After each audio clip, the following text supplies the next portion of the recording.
Halo, selamat sore.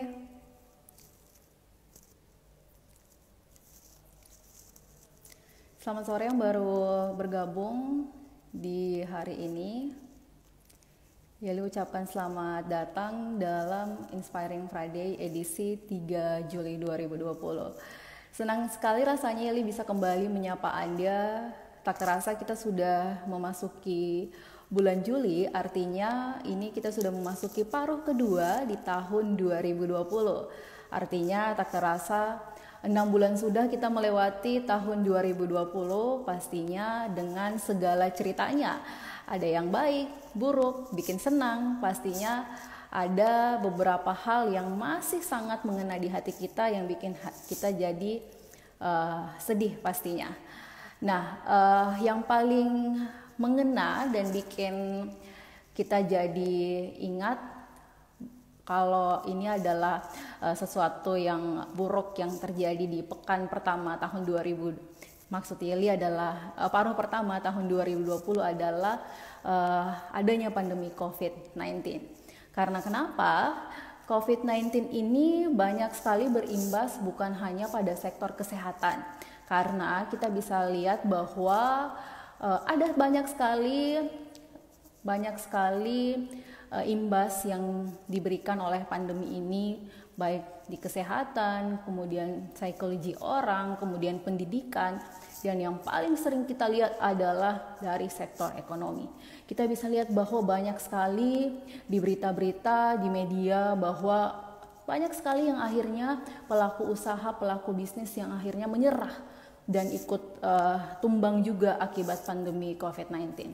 Tapi tidak semua pelaku usaha juga bisa tumbang, karena ada banyak sekali pelaku usaha, pelaku bisnis yang akhirnya bisa survive dan bertahan di tengah pandemi, di era pandemi. Bahkan dari era pandemi ini mereka jadi belajar. Ternyata banyak banget strategi-strategi yang bisa dilakukan, yang pastinya itu bisa bikin mereka makin survive dan makin tahu, oh begini ternyata cara untuk bisa bertahan di era pandemi.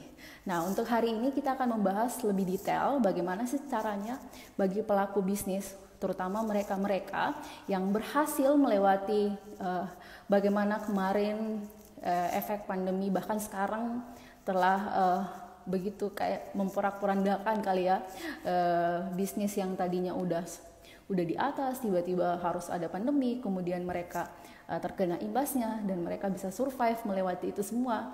Itu akan dibahas lebih detail dengan narasumber yang pastinya mumpuni di bidangnya. Untuk di sore hari ini spesial banget karena kita akan kedatangan narasumber dari Gramedia Digital Nusantara, di mana narasumber kita pada sore hari ini adalah Bapak Jason Wisang. Beliau ini adalah Vice President Brand Strategy Gramedia Digital Nusantara. Beliau akan memberikan insight bagaimana sih sebenarnya kondisi bisnis pada saat ini dan bagaimana strategi yang sebenarnya tepat untuk dilakukan agar semua bisnis kita bisa survive juga.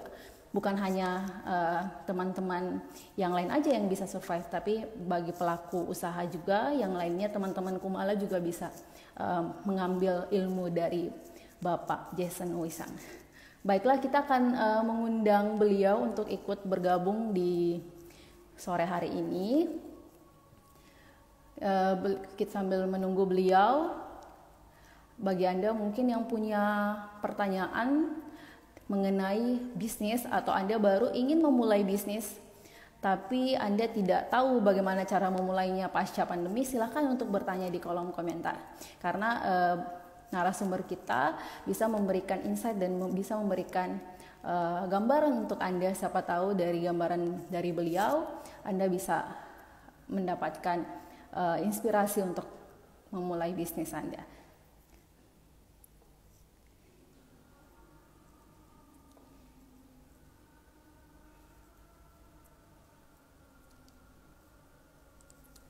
Baik, kita sambil menunggu.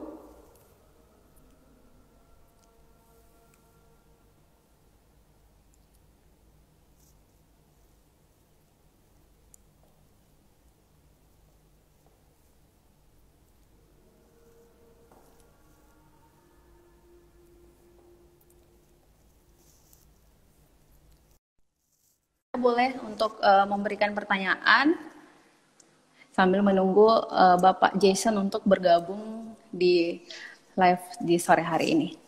Halo Pak, selamat sore. Halo.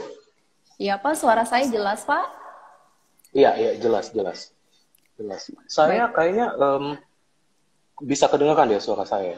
Iya jelas Pak. Kalau suara saya cukup jelas ya Pak? Iya, cukup jelas.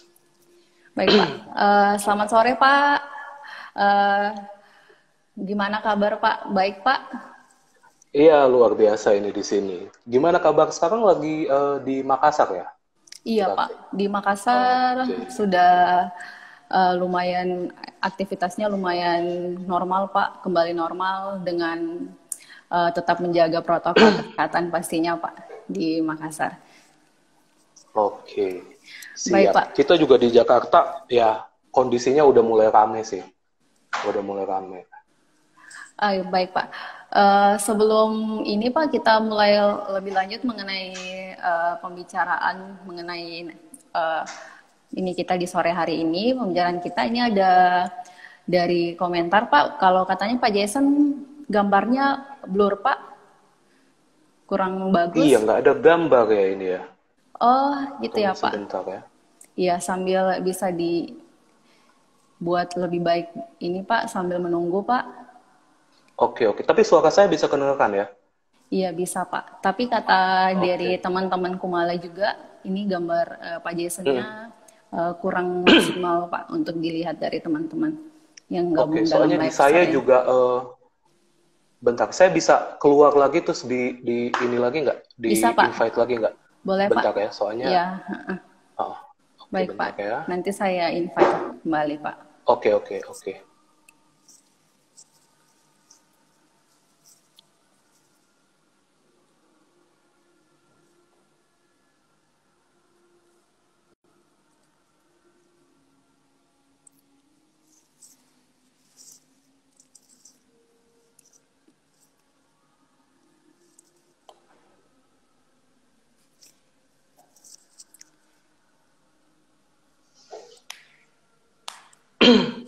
Ya, halo. Iya, halo Pak. Coba bentar ya. Soalnya di saya ini gambar saya kayaknya kayak ngehang gitu. Iya Pak. Bentar ya, sorry ya. Baik Pak. Bentar kita setting dulu di sini. Coba.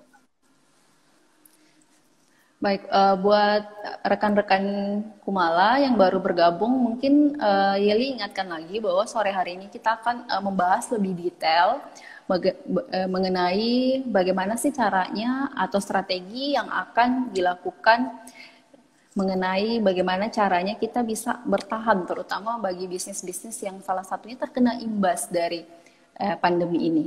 Nah, untuk Anda yang punya pertanyaan, bisa langsung di kolom komentar ya.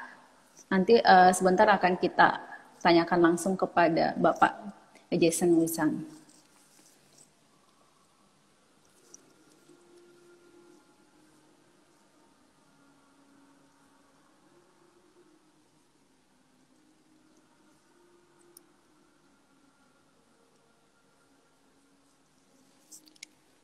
Sambil menunggu Bapak Jason Wisang untuk bergabung bersama kita, Anda boleh cerita untuk teman-teman, apakah dari teman-teman yang bergabung di sini ada juga yang merupakan pelaku usaha yang juga terkena imbas dari era pandemi ini. Gak menutup kemungkinan pelaku usaha sih, tapi mungkin Anda yang memiliki bisnis atau yang berhubungan dengan bisnis, tapi setelah ada pandemi ini ternyata lumayan berimbas juga untuk Anda. Boleh untuk di kolom komentar ikutan sharing juga. Mungkin Anda punya cerita-cerita atau punya hal yang bisa di-sharingkan di sore hari ini bahwa Anda juga salah satu yang sedang survive dan bertahan juga di era pandemi ini. Meskipun mungkin agak sedikit merangkak juga akhirnya bisa berhasil juga melewati pandemi. Baik, kita sambil menunggu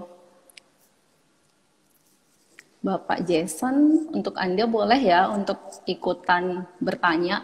Karena sejujurnya mengenai bisnis ini memang banyak sekali pola yang memang dilakukan oleh setiap orang. Karena kita tahu sendiri kan, ketika berbisnis ada berbagai macam cara dan berbagai macam metode, tapi kadang-kadang selalu kurang cocok. Mungkin itu dia yang akan kita bahas lebih detail di sore hari ini. Karena sejujurnya ada berbagai instrumen yang harus kita tahu. Oh, ternyata apa yang telah kita lakukan itu sudah sukses atau belum. Karena sejujurnya ada banyak pelaku usaha hanya melakukan seperti itu aja gitu, tapi nggak tahu apakah yang dilakukan ini udah sukses atau belum. Seperti itu.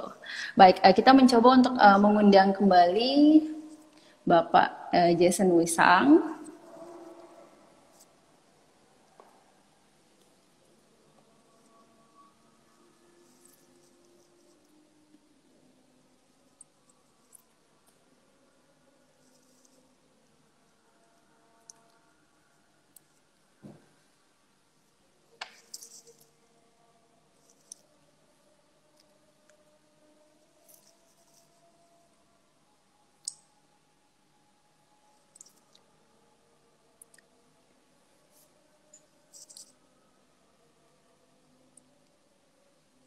Selamat sore buat yang baru bergabung. Kita mencoba untuk mengundang kembali.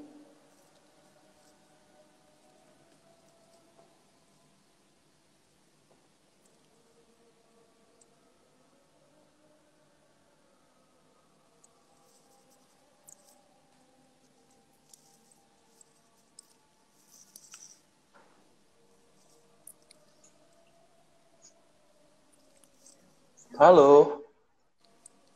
Ya, halo. Ya, gambar saya muncul nggak ya? Halo. Ya, halo Pak. Selamat sore. Ya, selamat sore.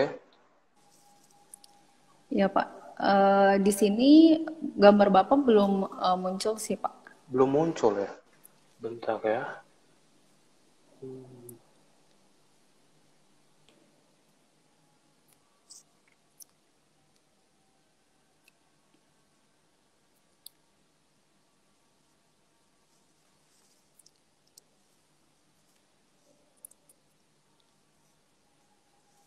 Baik, kita mencoba untuk menghubungi kembali.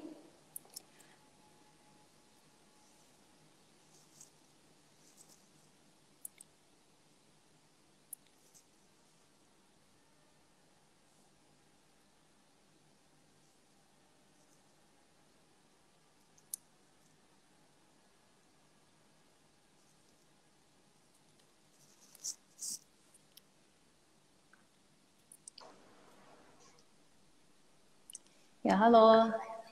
Ya, halo. Ya Pak, gambar saya dan suara saya Nah, udah udah ya jelas Pak. ini. Iya, iya. Ya baik Pak. Oke, Oke. oke. Sorry tadi ada agak ini ya, agak ada masalah teknis. Ya, baik Pak. Oke. Ya ingatkan kembali untuk teman-teman yang ingin bertanya seputar bisnis atau strategi, atau Anda mungkin baru mau mulai bisnis pasca pandemi atau memasuki new normal, boleh untuk ikutan memberikan pertanyaan di kolom komentar. Oke, baik Pak. Jadi dari tadi kan kita Yeli udah memberikan sedikit informasi kepada teman-teman kalau memang pandemi ini luar biasa efeknya, bukan hanya bagi kesehatan, tapi memang juga ke sektor ekonomi. Nah, gimana sih Pak Bapak melihat hal ini? Iya, sebenarnya kan kita sama sekali nggak tahu ya ini bakalan terjadi ya. Jadi kayak kalau kita inget-inget tuh kayak sekitar bulan Januari Februari kita masih aman-aman aja nih, ya kan. Iya Walaupun kita benar Pak. tahu mungkin di China atau di sekitar sekitarnya itu udah mulai ada lah virus corona ini, tapi di kita kan belum terasa ya, kita mulai terasa sekitar bulan Maret ya. Eh, Kalau menurut saya sih memang kayak banyak banget sektor yang pasti terdampak dari sisi bisnisnya. Apalagi kalau kita lihat seperti kayak retail, Gramedia sendiri kan, Kompas Group sendiri itu sebenarnya itu bergerak di bidang retail, ada toko buku Gramedia dan juga media ya. Nah, itu tuh efeknya itu terasa banget di retail sama sektor pariwisata apalagi. Jadi kayak di grup Kompas sendiri juga punya hotel, grup chain hotel kayak Hotel Santika dan Amaris itu tuh terdampak banget karena hotel kan anyway nggak bisa buka gitu. Sama Ya, satu benar, lagi Pak. kita juga punya event organizer, itu event juga nggak akan bisa jalan nih. Jadi kayak mungkin hotel itu masih bisa ketolong lah, retail bisa ketolong, tapi kayak event dan hal-hal yang kayak kita harus ngumpul bareng itu tuh yang benar-benar kayak mungkin sampai tahun depan nggak akan bisa. Nah, cuman memang apa namanya, kalau kita lihat di dalam dunia bisnis ini itu di tengah pandemi ini pasti kita lihat ada opportunity yang kita bisa lakuin gitu. Apalagi kalau berkaca dari kita Gramedia Digital Nusantara itu, kita kan punya produk gramedia.com sama Gramedia Digital gitu. Nah, ini dua produk ini, apalagi di e-commerce, itu tuh growth-nya di sekitar 3 bulan terakhir itu kita signifikan banget gitu. Jadi mungkin ya, ada sektor-sektor yang terimbas, ada juga sektor-sektor yang benar-benar bisa growth lebih tinggi lagi gitu. Apalagi sekarang kita lihat kayak semua orang berlomba-lomba untuk go digital kan. E-commerce Benar, Pak. itu growth-nya bisa sampai 5 kali gitu. Kita pun di sekitar 2 sampai 3 bulan ini tuh kita bisa growth sampai 5 kali lah, 4-5 kali gitu dari sisi salesnya kita. Gitu sih. Cuman kayak kita harus lihat si COVID ini tuh benar-benar akan merubah kebiasaan seluruh umat manusia sih kalau saya bilang, karena ini kan jadi pandemi global kan, nggak cuma di Benar. Asia doang, nggak cuma di Indonesia, tapi kayak seluruh dunia. Yang dulu kita kayak pakai masker ya, walaupun kita udah flu ya nggak pakai masker anyway gitu. Tapi sekarang semuanya mungkin sampai 2 tahun ke depan juga kita akan tetap pakai masker, cuci tangan segala macem, kayak apa namanya, bahkan kalau di Jakarta nih sebagian shopping mall sama sebagian restoran yang udah buka itu tuh kalau restoran menunya itu tuh udah digital gitu, jadi kayak kita scan QR code terus nanti kita bisa browsing menunya gitu. Jadi memang ada perubahan-perubahan, ada kebiasaan-kebiasaan yang nantinya akan berubah di setelah pandemi ini gitu. Pada saat pandemi ini dan setelah pandemi ini nanti berakhir, kita nggak tahu kapan, mungkin tahun depan atau mungkin agak bisa lebih panjang lagi gitu. Gitu sih. Benar, Pak. Karena memang kita bisa lihat luar biasa perbedaan antara sebelum pandemi dan setelah pandemi atau memasukinya normal ini. Karena yang tadinya kayaknya kita banyak sekali pola-pola yang dulunya kita kayak malas gitu untuk digital, tiba-tiba setelah WFH mau nggak mau kita harus go digital gitu Betul, kan. betul, betul.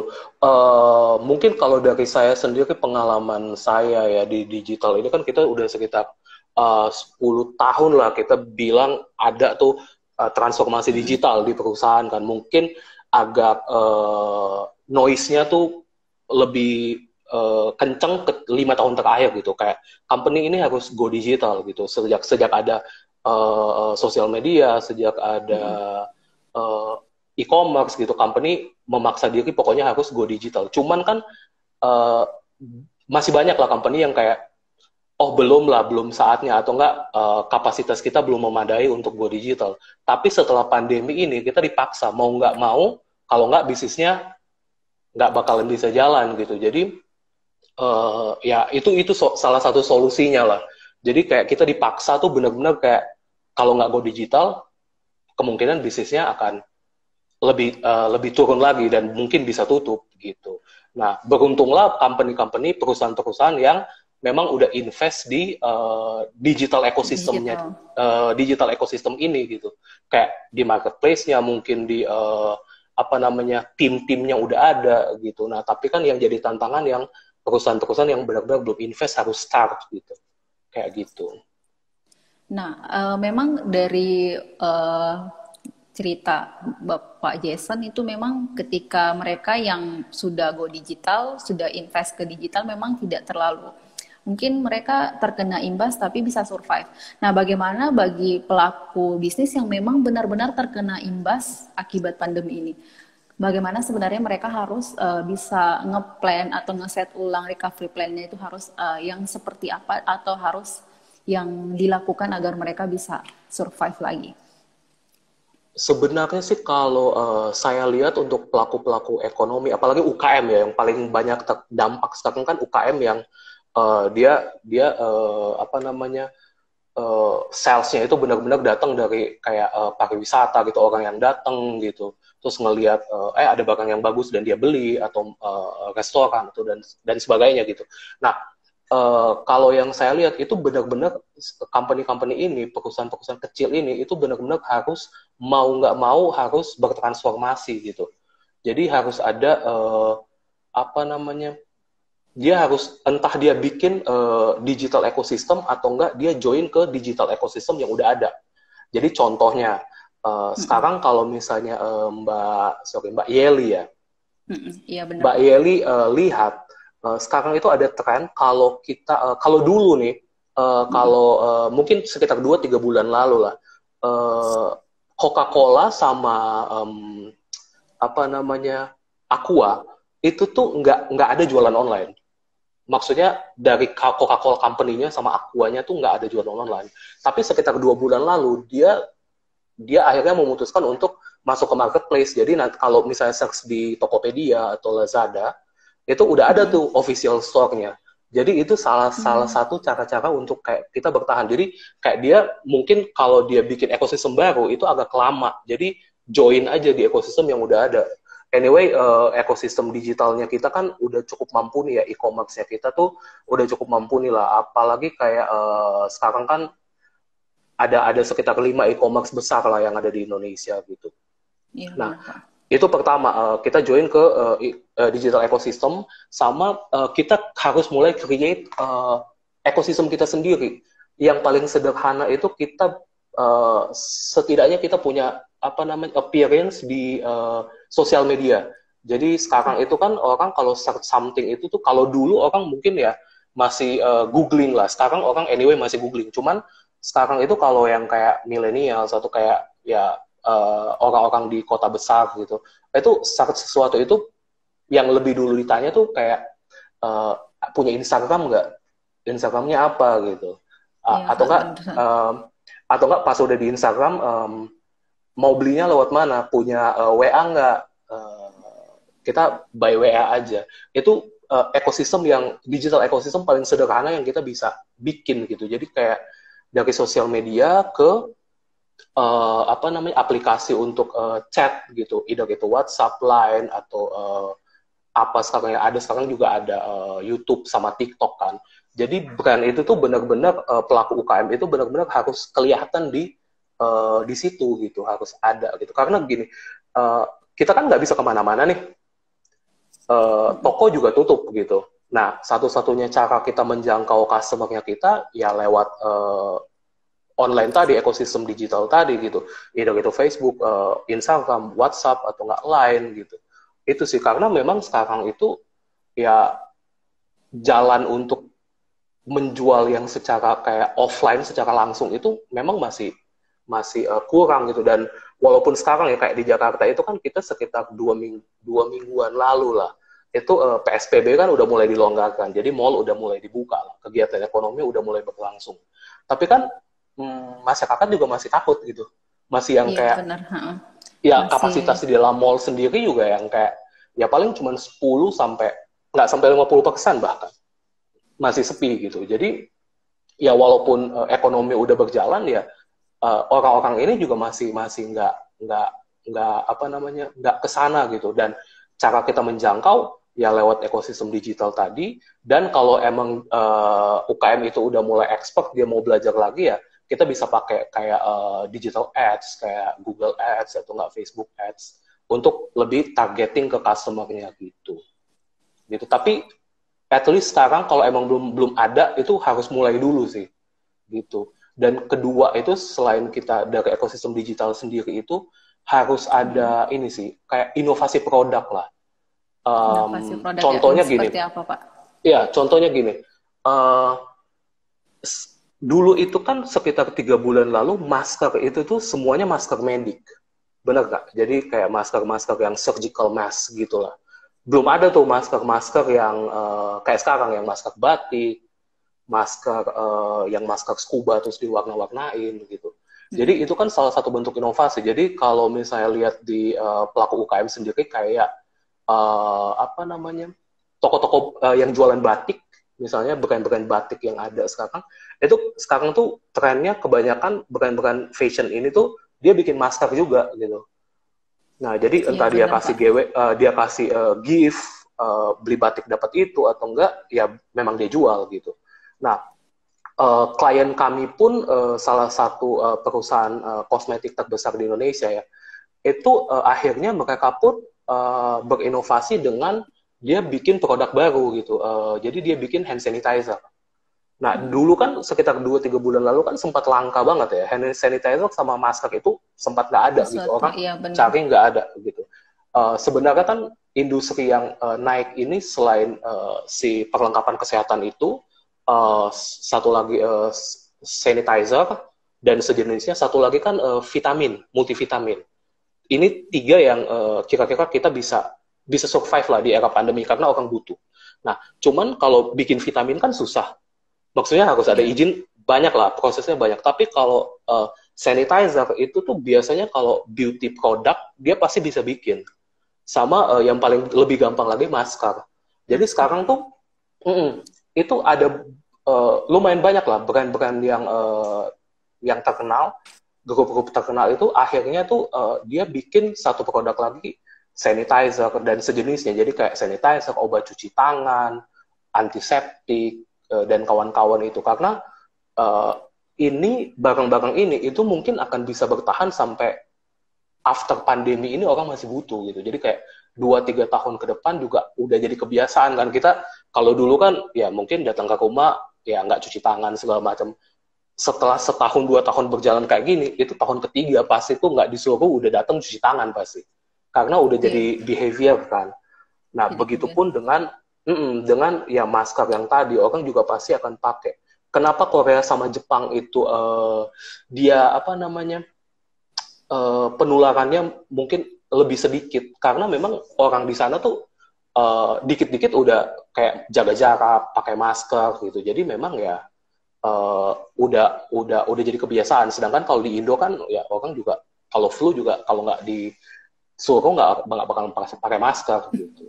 Nah, Benar. mungkin mungkin yang seperti itu sih yang kalau saya lihat, dan kalau dari kita sendiri juga kayak ada beberapa klien-klien kita kan, kita sebenarnya Gramedia Digital Nusantara ini juga punya produk untuk e-commerce enabler, jadi namanya Bisma gitu. Klien Bisma ini nih itu kebanyakan FMCG dan ada beauty product juga. Nah, klien-klien kita ini yang beauty product itu dia bikin sanitizer. Dan juga sekarang kan kalau lihat di pasaran kayak beauty product kayak sebut brand ya, kayak Marta Tilaar, apa namanya Wardah, terus Mustika Ratu dan sebagainya itu semuanya udah keluarin sanitizer. Belum lagi company-company FMCG yang kayak Godrej dan kawan-kawan itu yang produksi Stella itu juga keluarin hand sanitizer karena bisnis ini tuh kayak bisa akan survive uh, 3 tahunan ini pasti orang butuh gitu sih. Benar Pak. Ini kan selain yang terkena imbas, pasti akibat pandemi ini banyak juga yang melihat peluang gitu, peluang bisnis. Betul. Tadi sudah diceritakan sedikit bahwa salah satunya mungkin orang sudah mulai beralih, mungkin yang tadinya hanya jualan satu produk, mungkin dengan melihat peluang hand sanitizer oke, sudah mungkin mereka beralih ke situ. Nah, bagaimana untuk mereka-mereka ini yang punya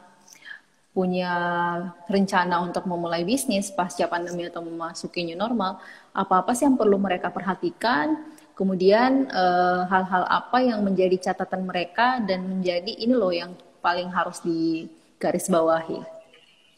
Sebenarnya sih kalau mau mulai bisnis itu di era pandemi ya, itu tuh ya kasarnya tuh udah mulai aja dulu gitu. Cuman hal yang paling paling penting yang harus diperhatikan itu produknya apa, yang mau dijual tuh apa gitu. Sama apa namanya strateginya seperti apa dan apa namanya target customer-nya tuh mau yang kayak gimana. Karena kan kalau kita bisa tentuin, oh ya target customer-nya kita nih kira-kira orang kantoran lah. Jadi harganya kita juga dari sisi pricing, dari sisi marketing strateginya juga bahasa kita untuk mengkomunikasikan produknya itu juga kayak kita bisa sesuaikan dengan si target audiensnya kita tadi gitu. Nah cuman gini, orang Indonesia itu kan kreatif banget gitu kan. Jadi kayak apa semuanya tuh pasti bisa dilakuin gitu kalau kalau emang benar-benar udah kepepet kalau sekarang.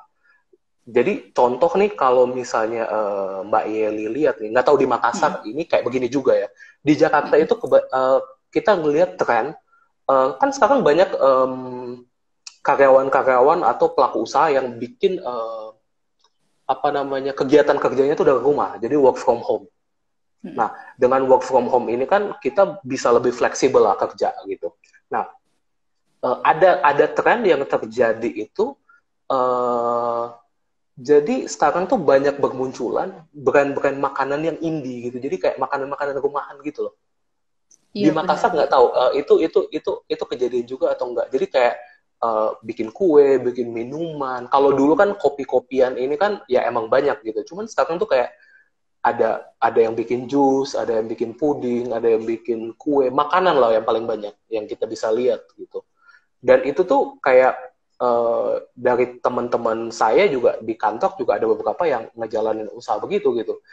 Karena ya ada skill baru yang bisa dimanfaatkan gitu kan. Ternyata dikasih ke teman-teman, teman-teman pada mau nih cobain gitu. Cobain jalan bikin nih. Nah, itu tuh tren yang di Jakarta tuh sekarang lagi banyak tuh kayak gitu. Jadi kayak buat cari penghasilan tambahan, dia jualan apa namanya? Makanan. Karena untuk jualan barang sekarang kan kita harus hati-hati ya karena apalagi barang impor gitu masih agak susah lah. Jadi apa yang kita bisa lakuin ya kita lakuin gitu. Kayak gitu. Gitu sih. Baik. Baik Pak, ini berhubungan juga sama yang dibahas sebelumnya tadi Pak. Ini ada pertanyaan dari Gisela Kanya.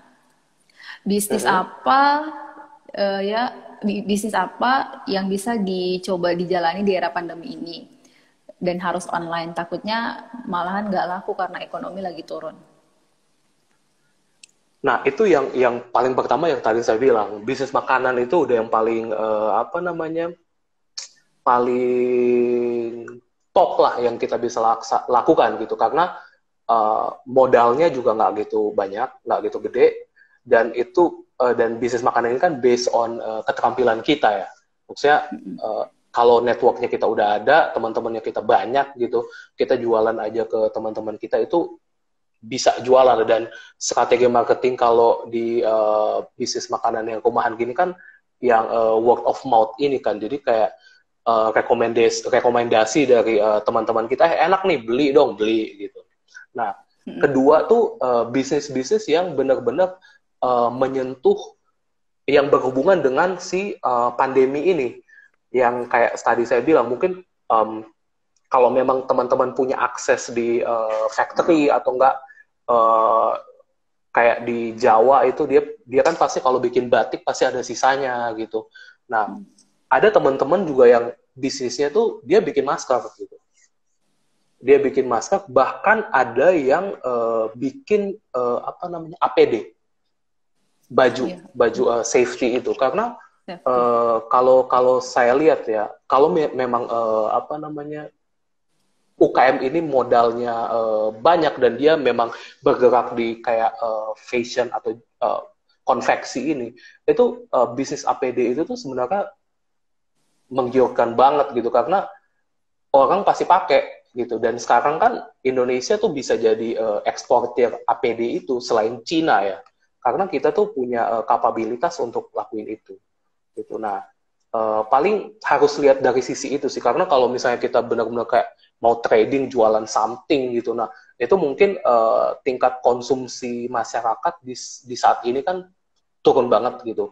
Bahkan kemarin saya baca salah satu artikel tuh Menteri Keuangan kita bilang kayak kalau nggak salah ya, dia bilang Q2 itu tuh pertumbuhan ekonomi itu tuh sekitar -3% gitu. Jadi kayak tingkat konsumsi masyarakat itu pasti kan agak turun gitu. Jadi kalau kita mau bisnis kayak fashion apa segala macam itu pasti orang masih tahan duit lah. Tapi orang itu akan spend di kebutuhan sehari-hari, which is kayak ya makanan, minuman, apa namanya vitamin atau enggak alat-alat yang bakalan dia pakai untuk dia keluar rumah kayak masker. Sekarang juga orang banyak jual apa face shield itu Ya, yang kayak plastik mika itu. Nah, jadi kalau mau trading jualan ya coba di hal-hal yang benar-benar kayak menyentuh di pandemi ini yang kita sedang hadapi gitu. Benar. Melihat sekarang ini kan banyak banget perubahan-perubahan perilaku. Nah, sebenarnya perubahan perilaku ini memang sudah terjadi di beberapa tahun terakhir, di mana sudah pelan-pelan orang kayaknya udah yang tadinya konvensional udah pada go digital semua. Tapi memang setelah pandemi ini yang tadinya memang nggak go digital, mau nggak mau dipaksa untuk go digital. Nah, sebenarnya untuk Gramedia sendiri bagaimana sih bisa overcome, kemudian bisa bertahan hingga saat ini, karena Gramedia ini kayaknya sudah cukup lama banget gitu, pasti sudah dari berbagai krisis itu udah bisa dilewatin semua. Sebenarnya apa sih caranya bisa menghadapi momen-momen seperti ini? Jadi ya betul sekali ya, maksudnya kita juga dari sisi grup Kompas Gramedia itu benar-benar struggling banget di pandemi ini, karena unit-unit bisnisnya kita kan memang pertumbuhannya itu tuh bukan turun lagi, tapi somehow ada yang minus gitu. Dan dari Gramedia sendiri pun kita bersyukur banget sih, karena Gramedia itu tuh kita udah mulai kerjain e-commerce-nya, ekosistem digitalnya itu tuh mungkin sekitar 4-5 tahun yang lalu. Jadi toko buku Gramedia ini tuh kita punya e-commerce itu namanya gramedia.com. Jadi jualan buku online gitu. Dan ini Gramedia.com ini tuh growth-nya cukup signifikan di 4 tahun terakhir. Dan pas pandemi ini mulai terjadi, kan toko-toko Gramedia itu harus tutup ya. Nah, itu di Gramedia.com ini tuh jadi apa namanya, jadi sarana untuk kita bisa achieve sales yang untuk nutupin toko-toko tadi, walaupun memang nggak sebesar toko-toko salesnya nggak sebesar toko-toko offline-nya kita, cuman at least kita tuh punya ekosistem yang kayak apa ya, orang bisa beralih ke sana. Dan apa yang kita lakuin itu tuh selain itu, kita kemarin itu tahun lalu bulan Oktober kita kan launching Gramedia Go namanya. Jadi Gramedia Go ini tuh kayak itu juga yang menolong kita gitu, karena orang misalnya ke toko Gramedia yang ada di Makassar, dia mau cari buku A, ternyata buku A ini nggak ada di toko Makassar nih. Nah, dengan si Gramedia Go ini, dari toko ini, dia bisa beli buku ini, mungkin buku ada di Surabaya gitu. Ya udah, dia bayar di Makassar, nanti bukunya akan dikirim ke dia gitu dari Surabaya. Jadi ini juga salah satu inovasi yang menolong kita di bulan-bulan awal nih, waktu pengunjung udah mulai sepi gitu. Dan akhirnya pun sekarang kita juga berinovasi lagi dengan kita bikin multiple shipping. Jadi kemarin itu kan pas awal-awal pandemi ini, itu stoknya kita tuh benar-benar ada puluhan ribu yang kita ada di gudang gitu, nggak bisa gerak kemana-mana kan, karena anyway toko tutup gitu.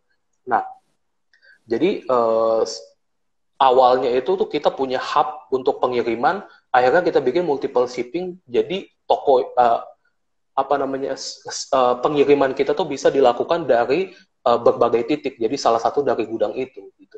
Dan itu juga cukup membantu. Jadi orang beli kalau misalnya nggak ada di hub, misalnya hub Jakarta, dia bisa ambil barangnya di hub Cakung di main warehouse-nya kita. Nah, itu juga sales-nya kita lumayan naik sekitar 5 kali lah pas pandemi ini. Nah, jadi kayak ketika ekosistem digital ini udah terbentuk, mau ada pandemi apapun, ya kita masih bisa jalan lah. Dan sekarang pun kan kita lagi ngembangin beberapa feature di gramedia.com itu untuk bisa mengatasi tantangan-tantangan yang ada di Indonesia sendiri. Karena e-commerce di Indonesia itu kan tantangan paling utamanya itu kalau kita ngomong e-commerce itu tuh shipping, pengiriman. Karena kan kita shippingnya kita mahal. Karena kita kan harus banyak pulau ya. Maksudnya kayak kalau semacam di Cina atau di Malaysia lah yang paling dekat, itu kan dia cuma ya satu pulau aja gitu. Kirim pakai darat bisa jadi gitu. Tapi kalau kita kirim dari Jakarta ke Papua misalnya, itu kan cost-nya mahal sekali ya. Besar. Nah, jadi itu kan benar-benar tantangan e-commerce di Indonesia lah. Nah, kita mencoba untuk overcome tantangan itu dengan kita bikin inovasi multiple hub ini. Jadi kayak Kompas Gramedia ini kan punya banyak hub gitu, dan toko-toko Gramedia ini juga ada di seluruh Indonesia gitu. Jadi kita lagi mau coba untuk kembangin kalau misalnya Mbak Yeli beli di gramedia.com dan ternyata buku yang Mbak Yeli beli itu ada di Makassar lah yang paling dekat, kita akan kirimnya dari Makassar, dan otomatis kan ongkos kirimnya tuh nggak akan semahal dari buku yang kita kirim dari Jakarta, kayak gitu. Kira-kira seperti itu, kayak gitu sih. Jadi ekosistem digital kita udah terbentuk, ya otomatis kita udah bisa gerak lah, at least nggak diem gitu. Kita masih bisa berjalan, dan sales itu bisa kita generate gitu sih. Jadi benar-benar kayak transformasi digital yang kita lakuin itu sama inovasi-inovasi yang bisa kita lakuin untuk gimana sih cara solving problem yang ada di toko gitu, dan ada di masyarakat juga gitu. Benar. Sebenarnya yang menjadi satu keuntungan juga karena memang Gramedia sudah ready digital ya Pak. Jadi ketika betul. Jadi ketika pandemi ini malah ibaratnya udah nggak kalang kabut karena udah punya pondasinya untuk pondasi digitalnya ya Pak. Tapi ketika menghadapi krisis-krisis seperti ini, apakah ada metode lain Pak selain digital yang dijalankan oleh Gramedia sendiri Pak? Kita sih untuk metode ya satu-satunya yang kita syukuri ya, yaitu kita udah go online gitu. Nah, yang lain pun ada beberapa bantuan dari grup lah yang kita syukuri, karena gini, Kompas Gramedia toko buku ini dan gramedia.com ini kan itu tergabung dalam satu ekosistem Kompas Gramedia. Jadi Kompas Gramedia ini juga dia punya media, dia punya TV, dan dia punya ekspedisi. Jadi dia punya pengiriman sendiri, karena dulu itu kan kalau kita kirim koran kan kita udah punya jalur ekspedisi kan. Jadi kita nggak pakai 3PL sendiri gitu. Kita punya sendiri namanya sekarang Kompas Sirkulasi, jadi KGX namanya. Nah, itu pun bantuan-bantuan dari situ yang kita berasa banget, ketolong banget gitu. Karena gini, ketika kita udah go digital, kan nggak semua orang tahu kita udah go digital. Nggak semua orang tahu gramedia.com, ya kan.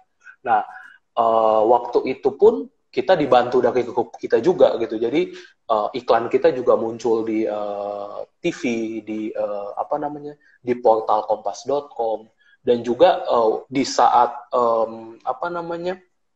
ekspedisi kan sekitar 2 bulan lalu itu ada daerah-daerah yang memang ditutup ya, kita nggak bisa kirim barang ke sana. Iya benar Pak. Ada Jadi beberapa karena mereka kan yang yang bikin pembatasan sosial itu tuh benar-benar kayak nggak bisa masuk gitu. Nah, karena kita punya ekspedisi sendiri, jalur sirkulasi sendiri, kita bisa masuk gitu. Karena kan udah jadi satu bagian di ekosistemnya kita kan. Dan di daerah itu juga udah tahu lah sirkulasi ini tuh punya SOP yang bisa mengimbangi dengan protap PSBB-nya mereka gitu. Gitu sih. Dan ya yang satu lagi ya kita tetap ini sih, tetap apa namanya, kita tetap berpikir positif lah. Jadi kayak benar-benar kalau saya bilang sih kita benar-benar berjuang untuk kayak mikirin gitu, berinovasi apa lagi yang kita bisa lakuin. Karena kayak dengan dukungan-dukungan ini kan kita harus tetap putar otak untuk bisa apa namanya, lebih cari cara gimana bisa bisa bisa naikin sales lagi, bisa apa namanya, kenalin ke media.com ini ke masyarakat Indonesia juga gitu. Makanya kemarin itu tuh kita bikin online book fair karena kita lihat kan, oh ini kalau dari data yang kita dapat, orang-orang tuh ngabisin waktu di rumah itu di platform digital. Jadi platform digital itu sekarang lagi naik-naiknya. Jadi kayak kalau pakai Netflix gitu, atau enggak kalau musik itu Spotify, itu tuh platform-platform ini tuh lagi naik-naiknya karena orang di rumah kan kayak mau nonton apa nih atau mau dengerin lagu apa nih. Nah, dan kita juga dari datanya kita juga buku itu salah satu yang diminati. Jadi orang juga baca buku gitu di rumah buat ngabisin waktu kan.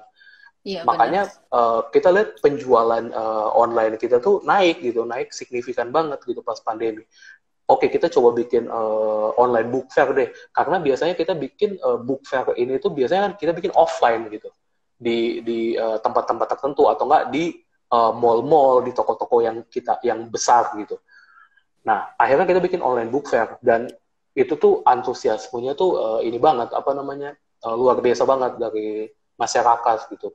Dan kita lihat juga salesnya juga benar-benar kayak di luar ekspektasi kita sih. Maksudnya kita expect kita mau dapat sales berapa dan ternyata kayak gede banget gitu. Maksudnya bisa berkali-kali lipat gitu sih. Gitu. Baik, Dan Pak. juga sekarang banyak lah yang kita pikirin untuk kita bisa lakuin. Tinggal tunggu aja waktunya. Tinggal tunggu aja ya, Pak. Nah, sebenarnya kan tentunya banyak banget nih metode-metode yang udah dijalankan, entah itu digital atau memang kita harus peka sama yang diceritain oleh Bapak juga, kita harus peka yang mana sih sebenarnya yang harus cocok untuk di tempat sekarang, platform mana yang lagi naik-naiknya gitu. Tapi kadang-kadang kita udah menjalankan berbagai macam strategi, tapi kita nggak tahu caranya untuk mengukur apakah strategi, apakah metode yang kita gunakan ini berhasil atau enggak. Itu biasanya kita bisa melihat itu dari mana, Pak, atau dari segi apa? Nah, sebenarnya kan kalau kita ngomong apa ya, berhasil atau enggaknya itu tuh kita bisa ukurkan pertama dari yang target yang kita udah set, KPI-nya kita sebenarnya mau apa gitu. Apakah sales, apakah traffic, apakah apa namanya new purchase atau whatever itu. Nah, yang penting targetnya kita itu terukur aja dan abis itu yang kedua itu kita bisa analyze. Maksudnya gini, uh, kalau kita gagal, kita harus tahu kenapa kita gagal. Maksudnya kita bikin plan gitu, kita bikin plan A misalnya. Plan A itu tuh ternyata gagal. Nah, kita harus analyze tuh, kenapa plannya gagal. Kalau kita nggak analyze, ya kita bakalan bisa lakuin hal yang sama dan gagal lagi gitu. Jadi kayak kalau di kita nih, kalau di biasa di digital startup itu, kita biasa bikin kayak istilahnya itu A/B testing. Jadi kita ngetes nih beberapa strategi, beberapa cara. Kita lihat mana yang paling perform. Misalnya kita bikin plan A, B, sama C. Kita lihat nih, ternyata plan A biasa aja, plan B ternyata nggak kena nih, plan C ternyata signifikan. Plan A, plan B ini kita analyze lagi gitu, kira-kira apa nih yang kita bisa dapat datanya apa nih, learningnya apa, dan kita bakalan jalanin itu semua di plan C. Jadi harus ada learning process di situ. Karena kalau yang penting kita gagal nggak apa-apa, kita gagal karena semua orang, semua company juga pasti pernah gagal kan. Yang penting kita tahu kenapa cara yang kita lakuin itu gagal. Dan dari situ kita bisa dapat learningnya untuk kita bisa lakuin strategi-strategi yang lain yang kita bisa ambil pelajarannya dari strategi yang gagal ini. Gitu. Benar.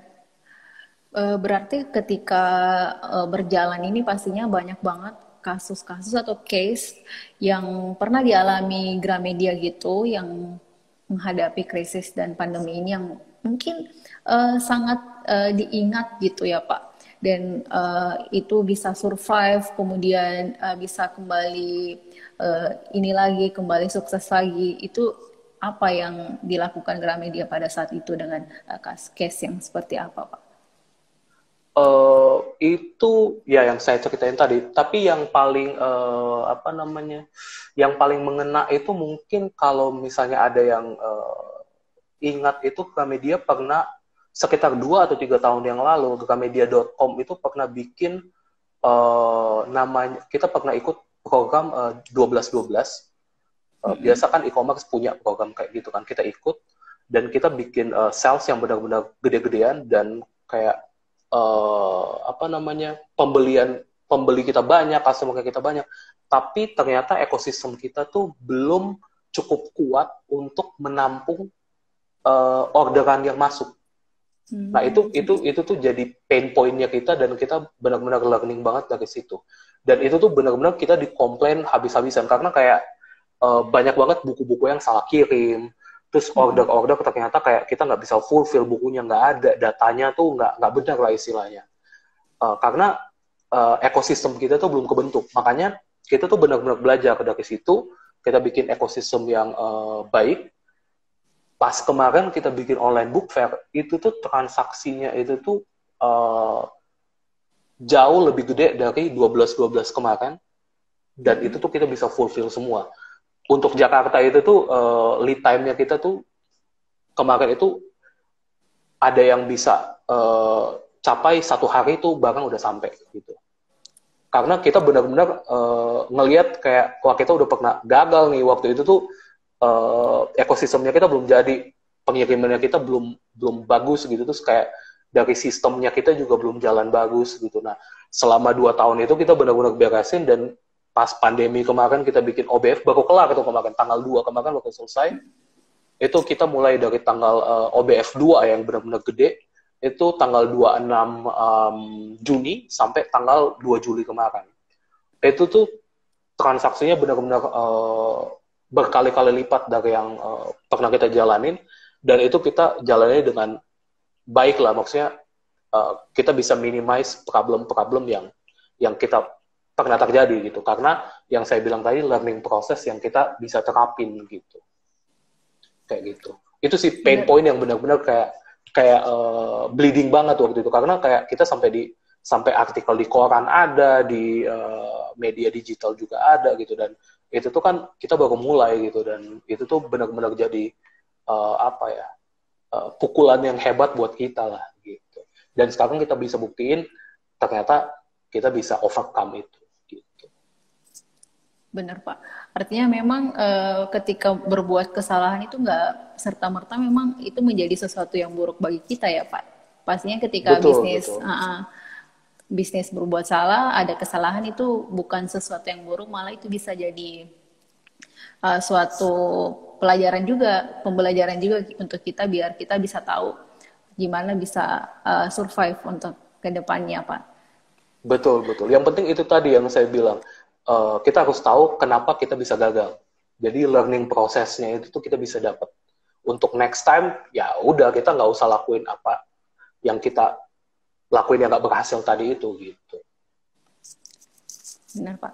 Nah, artinya memang yang bikin salah satu yang bikin selalu Gramedia selalu dikenal bahkan sampai sekarang masih berjaya gitu, itu memang karena selalu belajar, selalu mengetahui learning point-nya itu ya Pak, selalu belajar dari apa yang ada dahulu kemudian bisa dibuat inovasi lagi untuk bisa bertahan. Betul. Nah untuk sekarang Pak, apakah memang ada terobosan terbaru lagi dari Gramedia ya Pak? Karena ini yang terutama di Gramedia digital Pak, boleh diceritakan sedikit nggak Pak? Ya betul. Karena kita lihat sekarang kan dengan tren apa namanya smartphone yang ada itu, mungkin orang itu tuh baca buku tuh jadi kebiasaan, tapi mungkin dia akan cari hal yang lebih simpel. Sama seperti kayak kalau kita lihat sekitar 5 tahun yang lalu lah, itu kan kita masih koleksi VCD, DVD mungkin, VCD, Ya DVD benar, gitu. DVD. Sama kayak kita masih dengerin lagu pakai apa namanya, apa CD player gitu, atau enggak ya udah ada dulu tuh ada iPod gitu kan. Kita masih dengerin lagu, masih nonton film kayak begitu. Nah sekarang kan perubahan terjadi ya, sejak ada smartphone itu kebiasaan berubah. Jadi ada banyak platform yang muncul dan akhirnya tuh terseleksi tinggal beberapa platform. Jadi kayak kalau kita lihat yang main playernya itu tuh kayak Netflix, Spotify gitu, Joox. Nah kita pun ngelihat itu gitu. Jadi kita ngelihat gitu. Orang sekarang udah premium package, subscribe, dia bisa nonton apa aja gitu, dia bisa dengerin lagu apa aja. Makanya kita berpikir apa yang kita bisa lakuin dengan buku ini gitu. Makanya timbullah ide untuk kita bikin dulu namanya Scoop. Habis itu kita rebranding lagi jadi Gramedia Digital. Jadi Gramedia Digital ini anyway kita bikin versi e-booknya. Jadi buku itu tuh jadi e-book. Dan misalnya kalau buku kan kita beli ya satuan gitu, satuan kita beli, kita baca. Nah ini kita bikin yang namanya programnya tuh subscribe. Jadi kayak bayar, kalau kita premium subscribe-nya itu 89.000, bayar 89.000, itu kita bisa baca apa aja, ada sekitar ribuan lah judul buku sama koran sama majalah yang ada di situ. Dan itu juga terobosan itu. Gramedia Digital ini di era pandemi ini itu ternyata jadi jadi salah satu solusi lah, karena platform ini kan naik. Nah kita lihat juga gitu, pertama kita pikir kayak Gramedia Digital ya pas pandemi orang baca ya orang tetap baca, malah ada sebagian yang kita pikir kayak ini kan banyak banget nih, pas di awal-awal tuh bazar buku di Jakarta tuh banyak banget gitu. Apakah salesnya kita akan terkikis karena orang beli buku fisik kan, masa dia mau beli e-book juga gitu. Dan ternyata enggak, justru salesnya, revenue kita di Gramedia Digital itu bisa growth sampai 5 kali juga gitu anyway. Jadi platform-platform ini tuh kita lihat kayak ini ternyata works juga nih Gramedia Digital gitu. Jadi sekarang kalau kita lihat behavior yang ada di masyarakat yang kita lihat sekarang itu, kebanyakan orang yang suka buku ya, kita ngomong yang demen baca buku lah, yang suka koleksi apa. Nah, dia tuh biasanya kalau kita temukan di customer-nya kita, dia beli buku itu tuh sebagai collectible items. Jadi dia beli buku fisik itu cuma buat dia koleksi aja. Dia baca ya dia tetap baca, tapi kalau dia, kebanyakan kan orang-orang ini tuh eksekutif muda ya, maksudnya umur 35 ke atas lah. Dia baca tuh lewat platformnya kita, lewat Gramedia Digital gitu. Tapi dia punya buku fisik, dia punya gitu. Karena kalau Mbak Yeli lihat kan, somehow mungkin Mbak punya teman juga gitu, yang di rumah jadi dia punya kayak mini perpustakaan sendiri yang bukunya banyak gitu. Nah orang-orang seperti itu tuh sebenarnya masih banyak gitu. Nah orang-orang ini itu kalau waktu kita survei juga, dia juga beli e-book karena waktu dia jalan ke kantor, mungkin dia traveling, dia kan nggak mungkin bawa bukunya yang berat-berat itu kan. Nah, dia lebih enaknya dia baca lewat tab, atau enggak dia baca lewat smartphone-nya dia. Makanya kita lihat kayak ini potensial banget. Apalagi pangsa pasar buku digital ini di Indonesia ini tuh masih belum terjamah gitu, masih belum ada gitu. Makanya saya bisa bilang Gramedia Digital itu tuh kayak... Baik, kita sambil menunggu Pak Jason untuk bergabung. Iya, halo. Iya Pak. Kayaknya putus tadi ya. Iya Pak. Ini saking ininya Pak, antusiasnya Pak. Okay. Baik Pak. Tadi kan kita udah bahas sedikit Pak mengenai terobosan Gramedia ya Pak. Iya betul. Iya Pak. Boleh ini nggak Pak, mengenai tema kita di sore hari ini kan adalah gimana sih rahasia gitu. Kalau misalnya satu kata untuk rahasia, satu kalimat gitu untuk rahasia yang perlu dilakukan agar bisa survive di era pandemi? Apa yang perlu dilakukan, Pak?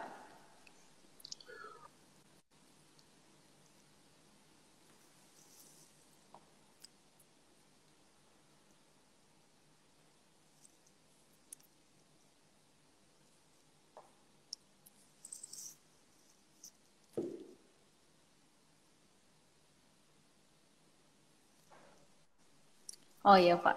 Iya, Sorry, iya, Pak. iya. Sorry. Jadi sebenarnya pesan-pesan dari saya ya, maksudnya di pandemi ini tuh kayak ya kita kehidupan kita kan tetap harus berlanjut. Jadi inovasi itu tuh harus tetap selalu ada dan tetap percayalah. Kalau kita lihat dari apa namanya Indonesia ini udah kita tuh umat manusia udah mulai menghadapi kayak beberapa krisis gitu kan. Indonesia sendiri kalau tahu kayak ada 98 yang krisis moneternya kita yang paling gede, terus ada tahun 2000 sekitar 2008 itu ada yang mortgage yang subprime mortgage di Amerika yang berefek ke Asia juga. Terus sekarang gitu. Dan tetap kalau kita lihat dari trennya, tiap kali ada krisis begini pasti ada kesempatan. Dan tiap kali ada krisis kayak begini, kita itu tuh akan sekitar turun mungkin setahun 2 tahun, tapi habis itu ekonominya akan lebih naik dan kayak naiknya itu pasti lebih signifikan. Jadi kayak pakai prinsip bola karet aja, kita dilempar ke bawah pasti mantulnya lebih tinggi kan. Jadi dengan kita tetap bertahan, at least kita bertahan dan berinovasi lah. Nah itu pasti kita bisa akan overcome ini karena gue percaya sih, apalagi orang-orang Indonesia itu tuh terlalu kreatif untuk sesuatu yang kayak begini gitu. Nah, Baik, Pak. Untuk pesan untuk rekan-rekan Kumala, Pak, untuk di era pandemi ini biar lebih survive, Pak. Mungkin bisa diberikan satu kalimat aja, Pak, untuk rekan-rekan Kumala, Pak. tetap semangat aja, tetap semangat. Tetap semangat. Karena kan Kumala itu kan kebanyakan ini ya, apa namanya, kalau saya baca, banyak kan jualan otomotif, dealer Iya, mobil benar, gitu Pak, kan. otomotif.